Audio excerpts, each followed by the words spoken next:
Why the ant is not so venomous as the snake? God first created the earth. Then he took a rock from the earth and threw it on the terrestrial surface.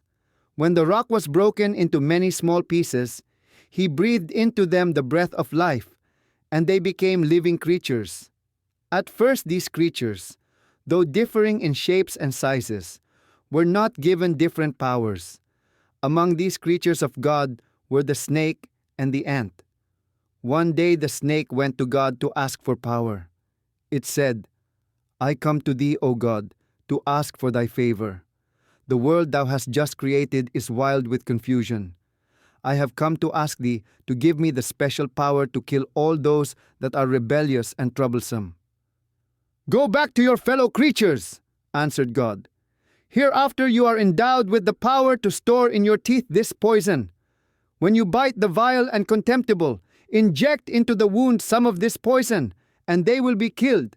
But first of all, observe their actions, and be conscientious and thoughtful." Then God gave the snake the poison. The snake returned to the earth in great joy. When the ant heard that the snake was endowed with such power, it at once went to God to ask that the same privilege be granted it.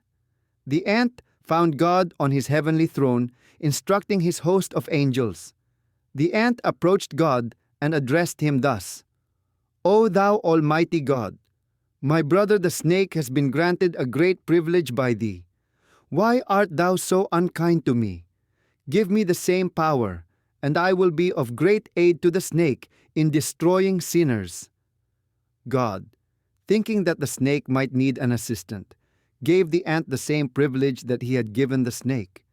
The ant was so greatly overjoyed that it ran as fast as it could to the earth. When God saw it running, he called to the ant, but it paid no attention to him. Then God, being very much enraged, took away some of the ant's power, lest the ant might use it unreasonably. And so today, the ant's bite is not so poisonous as the snake's. Why the ant is not so venomous as the snake?